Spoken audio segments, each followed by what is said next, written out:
Yes. So heat हा जो धडा आहे तुमचा, हीट किंवा उष्णता, त्याचा जो फर्स्ट एक सॉल्ड एक्झाम्पल आहे ते आपण घेत आहोत. बघा काय आहेत. क्वेश्चन नंबर 1 सॉल्ड एक्झाम्पल मधला, how much heat energy is necessary to raise the temperature of 5 kilogram of water from 20 degree to 100 degree. 20 degree to 100 degree. Question कळलं तुम्हाला ना? प्रश्न परत सांगतो मराठीमध्ये, बरोबर आपण रिपीट करूया. तर 5 किलोग्रॅम वस्तुमान असलेल्या जो पाणी आहे त्या पाण्याचं तापमान आपल्याला वाढवायचं आहे 0 पासून 100 पर्यंत. ते वाढवण्यासाठी आपल्याला किती उष्णता लागेल हे विचारलेलं आहे. किती उष्णता आपल्याला लागेल. साहजिकच आहे की आता थंडी आहे, थंडीमध्ये आपण बघतो तापमान आपल्या सहसा काही काही ठिकाणी एवढं तापमान आहे. तर या तापमानाचं पाणी आहे, आपण त्याला जर उकळवायचं म्हटलं तर तुम्हाला, आणि जर पाणी 5 किलो असेल समजा, तर तुम्हाला किती या ठिकाणी उष्णता लागेल हे तुम्हाला विचारलेलं आहे. बरोबर. चला सांगूया परत.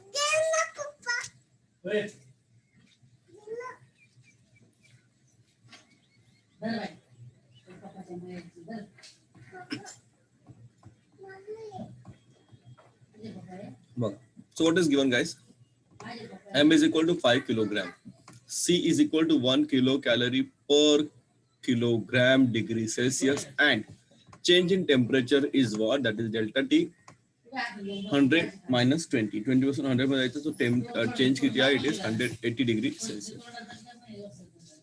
C is what? Specific heat capacity of water, that is 1 kilocalorie per kilogram degree Celsius.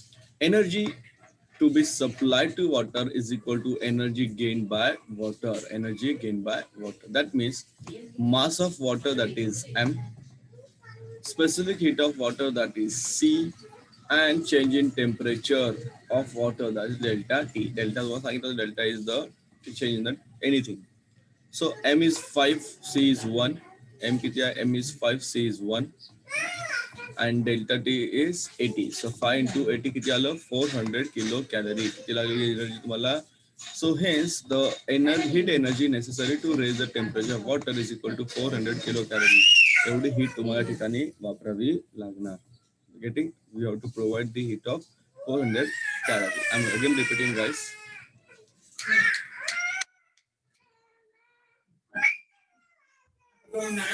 So बघा परत सांगतो. एम म्हणजे काय? वस्तुमान आहे 5 किलोग्राम. सी म्हणजे पाण्याची विशिष्ट उष्माधारकता 1 किलो कॅलरी दर किलोग्राम डिग्री सेल्सिअस, अंश सेल्सिअस. तापमानातील बदल ज्याला डेल्टा टी म्हणतो आपण, 100 वजा 20. 20 पासून 100 पर्यंत जायचं म्हणजे बदल किती झाला? 80 अंश सेल्सिअसचा. तर यामध्ये 80 अंश बदल झाला आहे. तर द्यावी लागणारी उष्णता, पाण्याचे तापमान वाढवण्यासाठी द्यावी लागणारी उष्णता बरोबर काय असणार? वस्तुमान गुणिले विशिष्ट उष्माधारकता गुणिले तापमानातील बदल, म्हणजे एम गुणिले सी गुणिले डेल्टा टी. एम गुणिले 5 गुणिले 1 गुणिले 80, 400 किलो कॅलरी. किती आहे? 400 किलो कॅलरी. त्याला म्हणतात तापमान वाढवण्यासाठी द्यावी लागणारी उष्णता किती आली? 400 किलो कॅलरी. नेक्स्ट क्वेश्चन बघा. Question number 2, example number 2, solve example. Here a copper sphere of 100 gram mass is heated to raise its temperature to 100 degrees Celsius and is released in water of mass 195 gram and the temperature 20 degrees Celsius in a copper calorimeter. If the mass of a calorimeter is 50 gram, what will be the maximum temperature of water? Right? प्रश्न repeat करतो आणि मग परत आपण आपल्या उत्तराकडे जाऊया. तर प्रश्न काय बघा. 100 ग्रॅम वस्तुमान असलेल्या तांब्याच्या गोळ्याला 100 अंश सेल्सिअस पर्यंत उष्णता देऊन 195 ग्रॅम वस्तुमान व 20 अंश सेल्सिअस तापमान असलेल्या तांब्याच्या कॅलरी मापेतील पाण्यामध्ये आपण सोडला. तर कॅलरी मापीचे वस्तुमान 50 ग्रॅम असल्यास मिश्रणाचे जास्तीत जास्त तापमान किती होईल? तांब्याचे विशिष्ट उष्माधारकता किती आहे? 0.1 कॅलरी दर ग्रॅम अंश सेल्सिअस. ठीक आहे. चला आता आपण जाऊया आपल्या उत्तराकडे.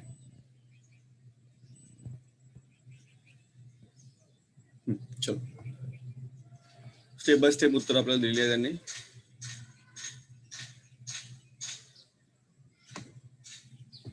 थोडस मोठं आहे, गणित होऊन जाईल, पण सोडवलेलं आहे, फक्त बघायचं आपल्याला, समजून घ्यायचं आहे. So what is given to us guys? काय काय दिलं बघायचंय. Specific heat of copper is 0.1 calorie per gram degree Celsius.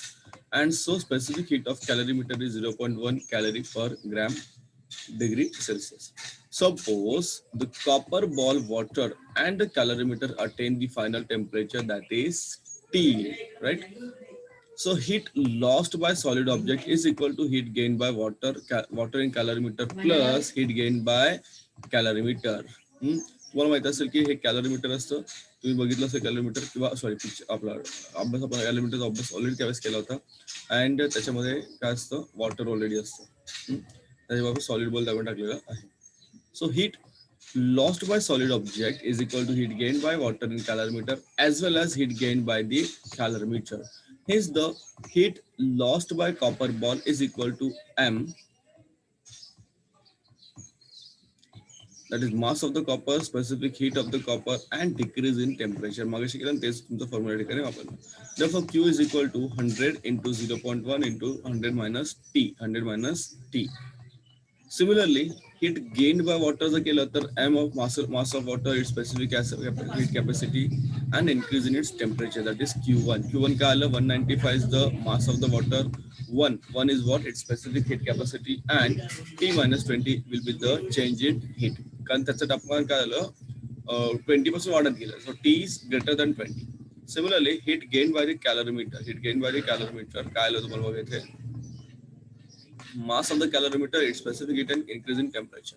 Calorimeter mass किती 50, specific heat 0.1 and T minus 20 will be the increase in temperature. Therefore, what do we get here, guys?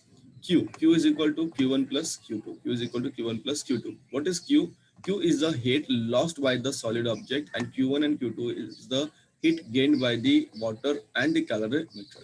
सोडवायला घ्यायचं 100 गुणिले 0.1 बरोबर. This is Q1, this is Q1 and this is Q2. Solve करत जा, we get T is equal to 23.8 degree Celsius. समजलं. So the maximum temperature of water will be 23.8 degree Celsius. सोपं गणित आहे, फक्त थोडंसं मोठं वाटल्यामुळे तुम्हाला कठीण वाटत असेल. एकदा सॉल्व करा वगैरे किंवा बघून सोडवलं तरी तुम्हाला बऱ्यापैकी आयडिया येऊन जाते. तर काय काय माहिती दिलेली आहे बघा इथे आपल्याला. समजा मिश्रणाचे जास्तीत जास्त तापमान किती आहे, तर T आहे. किती आहे, T आहे. तांब्याच्या गोळ्याने गमावलेली उष्णता म्हणजे Q बरोबर गोळ्याचे वस्तुमान, ज्याला आपण M म्हणतो, गोळ्याची विशिष्ट उष्णतारकता C आणि तापमानातील घट, ज्याला डेल्टा T म्हणतात. सो 100 गुणिले 0.1 गुणिले 100 वजा T. त्याचबरोबर आता या गोळ्याने जी उष्णता गमावलेली असते तांब्याच्या गोळ्याने, ती उष्णता कोणाला मिळालेली असते, पाण्याला आणि कॅलरी मापीला. पाण्याला म्हटलं Q1 आणि कॅलरी म्हटलं आपण Q2. समजलं. म्हणजे पाण्याला मिळालेली उष्णता किती असणार, पाण्याचे वस्तुमान, पाण्याची विशिष्ट उष्णतारकता आणि तापमानातील वाढ. इथे तापमान घट होणार, पण इथे तापमानामध्ये काय होणार, वाढ होणार, त्याला डेल्टा T म्हणतो आपण. आता पाण्याचं किती आलं, 195 पाण्याचे वस्तुमान आहे, 1 काय पाण्याची विशिष्ट उष्णतारकता आहे, आणि पाण्याचं जी तापमानातील वाढ आहे ती T वजा किती आहे, 20 आहे. T वजा 20. आता इथे 100 वजा T आहे, कारण 100 वरून तो कमी होणार, पण इथे तापमान वाढत जाणार, त्यामुळे तुमचं T या ठिकाणी मोठा आहे आणि तुम्हाला T काढायचं आहे. त्याचप्रमाणे कॅलरी मापीला मिळालेली उष्णता बरोबर कॅलरी मापीचे वस्तुमान, कॅलरी मापीच्या द्रव्याची विशिष्ट उष्णतारकता गुणिले तापमानातील वाढ, 50 गुणिले 0.1 गुणिले T वजा 20. ही फॉर्म्युला आहे तुम्हाला. Q बरोबर Q1 अधिक Q2. Q बरोबर Q1 अधिक Q2. किमती टाका and you will find the answer. उत्तर तुम्हाला किती मिळवा इथे. तर तुम्हाला हे सोडवण्यात डाऊट असेल ते पण तुम्हाला समजून सांगतो बघा. समजा 100 गुणिले 0.1 गुणिले 100 वजा T, 195 गुणिले 1 गुणिले T वजा 20 आणि 50 गुणिले 0.1 गुणिले T वजा 20. आता हे सोडताना काय केलं नीट लक्ष द्या बघा. या दोघांचा गुणाकार किती आला, 10. का बरं, कारण 0.1 आहे ना, त्यामुळे इथला 0 निघून गेला. किती आलं, 0.1.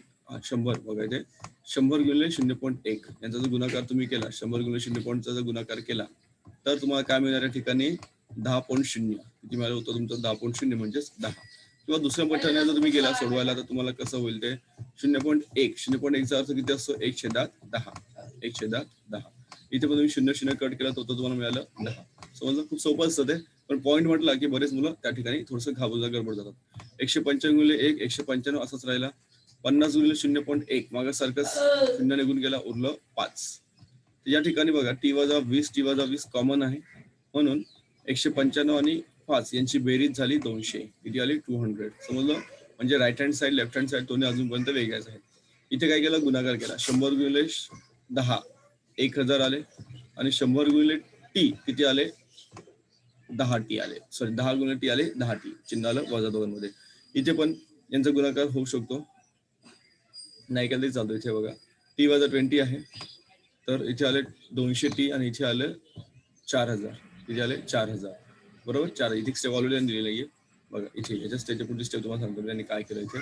इथे आले 1000T, सॉरी 1000 वजा 10T.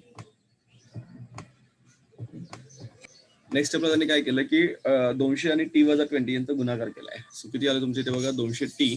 नीट लक्ष द्या, गणित आहेत म्हणून जसे तसे उतार मारू नका प्लीज, समजून घ्या. नाही तर काय आता उगाच मी सांगण्यात काय अर्थ जात नाही. 200 गुणिले 20 किती आले 4000, किती आले 4000 राईट. आता हे सोडवायचं तुम्हाला. इथे सोडताना तुम्ही काय केलं, हा 10 इकडे घेऊन गेलो प्लस झाला, हा 4000 तिकडे घेऊन गेलो प्लस झाले. तर 4000 आणि 1000 किती झाले 5000 झाले. किती झाले ते 5000, जे तुम्हाला ऑलरेडी तुम्हाला दिले इथे 4000 1000 झाले 5000. चिन्ह प्लस राहणार, 10चा वजा तिकडे गेलो प्लस होणार, 10 आणि 200 किती झाले 210 झाले. किती झाले 210T झाले बघा. आता बरोबर आपले स्टेप आले इथपर्यंत, म्हणजे एकच स्टेप त्यांनी दिलेली होती सोडून बाकी सर्व तुम्ही दिलेले. पण टी तुम्हाला मिळाला, याला भाग लावा, टी तुम्हाला याला भाग लावा, तुम्हाला उत्तर काय मिळेल 23.80. 23.80 हे मिश्रणाचं तापमान तुम्हाला या ठिकाणी मिळेल. समजतंय, सोपं आहे. चला अजून एक गणित घेऊया आपण या ठिकाणी. मला माहिती होतं डोक्यावरून जाईल तुमच्या, पण डोंट वरी, टेन्शन घेऊ नका, खूप असं कठीण असं नाही आहे, बरंच मोठं गणित. येस, शेवटचं गणित आहे म्हणजे होऊन जाईल, आपला धडाच होऊन जाईल या ठिकाणी. So let's see guys, next question. If 80 gram, माझे हे कंटिन्यू करतो मग तिकडे जातो वाटल्यास. If 80 grams of steam of temperature 97 degrees Celsius is released on an ice slab of temperature 0 degrees Celsius, how much ice will melt? How much energy will be transferred to the ice when steam will be transformed to water? Now, what is given, guys? Latent heat of melting the ice, that is L melt, दिले तुम्हाला 80 calorie per gram. Latent heat of vaporization दिले तुम्हाला 540 calorie per gram. Then what is the solution? Mass of the steam is 80 gram. Temperature of the steam is 97 degrees Celsius. Temperature of ice is T, that is T ice is equal to 0 degree Celsius. Now heat released during conversion of steam of temperature 97 degrees Celsius into water of temperature 97 degrees Celsius. काय मिळालं तुम्हाला इथे formula M into L, that is M of steam into L of vaporization. L म्हणजे latent heat. So you got 80 into 540. त्याला एक number दिला या ठिकाणी. Similarly, heat transferred, heat released during the conversion of water. 97 चं water 0 ला conversion करण्यासाठी 80, that is M into T into C. मग फॉर्म्युला बघा तोच आहे, 90 minus 0 into 1, that is 80 minus 80 into 97. Similarly, total heat gained by the ice is equal to 80 into 540 plus 87 into 97. Equation 1, 2 तुम्हाला मिळालं. Solve kara, you'll get this energy. This is the heat, total heat gained by the ice. Then some mass of the ice, some mass of the ice, M ice, will be melt due to this heat gained by the ice. Therefore, M ice into L melt is equal to 50,960 kilocalorie. L melt already तुम्हाला माहित आहे किती आहे 80 आहे. So M ice is what? It will be 637 gram. Therefore, 637 gram of ice will melt आणि 50960 calorie will be given to ice, will be given to the ice. Getting? समजतंय? नाही समजलंय परत एकदा वाचून घ्या, समजून जाईल. आणि ही गणितं तुम्हाला थोडीशी कठीण वाटतात, पण तेवढी काही टेन्शन नाहीये, एकदा थोडंसं प्रॅक्टिस केली किती होऊन जातं. परत सांगतो तुम्हाला. तर काय आहे की या ठिकाणी आपल्याकडे 0°C तापमानाच्या बर्फाच्या मोठ्या लादीवर 97°C तापमानाची 80 ग्रॅम इतकी पाण्याची वाफ तुम्ही सोडली, तर काय होईल, साहजिकच आहे 0° तापमानाचा बर्फ वितळेल, पण तो किती वितळेल हे आपल्याला काढायचं आहे. त्याचबरोबर वाफेचे पाण्यात रूपांतरण होताना किती उष्णता बर्फाला दिली जाईल हे आपल्याला काढायचं आहे. बर्फ वितरणाचा अप्रकार उष्मा तुम्हाला दिलेला आहे 80 कॅलरी दर ग्रॅम. बाष्पनाचा अप्रकार उष्मा पण आपल्याला दिलेला आहे, तो आहे तुमच्याकडे 540 कॅलरी दर ग्रॅम. वाफेचे वस्तुमान मिळाले 97°C. वाफेचे तापमान आहे, वस्तुमान आहे 80, बर्फाचे तापमान आहे 0°C. तर तुम्हाला काय करायचं, जी 97°C तापमानाची वाफ आहे त्या वाफेचं 97°C तापमानाच्या पाण्यात रूपांतर होताना जी उष्णता बाहेर पडते ती किती आहे 80 गुणिले 540 M गुणिले L. सिमिलरली त्याचप्रमाणे 97°C तापमान आहे ते तुम्हाला 0 अंश करायचं आहे. किती करायचं? 0 अंश तापमानाच्या पाण्यात रूपांतर करायचंय. त्यावेळेस तुम्हाला उष्णता मिळणार एवढी. किती? 80 गुणिले 97 वजा 0 गुणिले 1. बर्फाला मिळालेली उष्णता म्हणजे 80 गुणिले 540 अधिक 80 गुणिले 97 गुणिले 97 वजा 0 गुणिले 1. आपण मगाशी बघितलं त्याप्रमाणे. तर ते किती आलं? 50,960 कॅलरी. किती आले? 50,960 कॅलरी. हे झालं अर्ध उत्तर. पुढे आता हा जो बर्फ आहे त्या बर्फाला बर्फ इतक्या वस्तुमानाच्या बर्फावरील उष्णतेचे 0 अंश सेल्सिअस तापमानाच्या पाण्यात रूपांतर झाल्यास काय होईल? तर बर्फाला जी मिळालेली उष्णता आहे ती उष्णता म्हणजे काय? तर वाफेने गमावलेली उष्णता. लक्षात घ्या. हा आपण नियम सगळं शिकलेलो आहोत. त्यामुळे एम गुणिले बर्फ गुणिले 80 बरोबर 80 गुणिले 637. सोडवा, तुम्हाला उत्तर मिळेल. इथे 80 कट झाला. एम बर्फ किती मिळाला? 637 ग्रॅम. म्हणजे काय? तर या प्रकारे जो बर्फ आपला होता 0 अंश तापमानाचा जो बर्फ होता तो बर्फ वितळेल. किती वर वितळेल तो? तर 637 ग्रॅम बर्फ वितळेल. आणि जेव्हा वाफेचे पाण्यात रूपांतर होईल तेव्हा 50,960 कॅलरी उष्णता बर्फाला दिली जाईल. समजतंय? हे आपण 3 प्रश्न या ठिकाणी पाहिलेले आहेत. बाकीचे प्रश्न आपण सोडवणार आहोतच.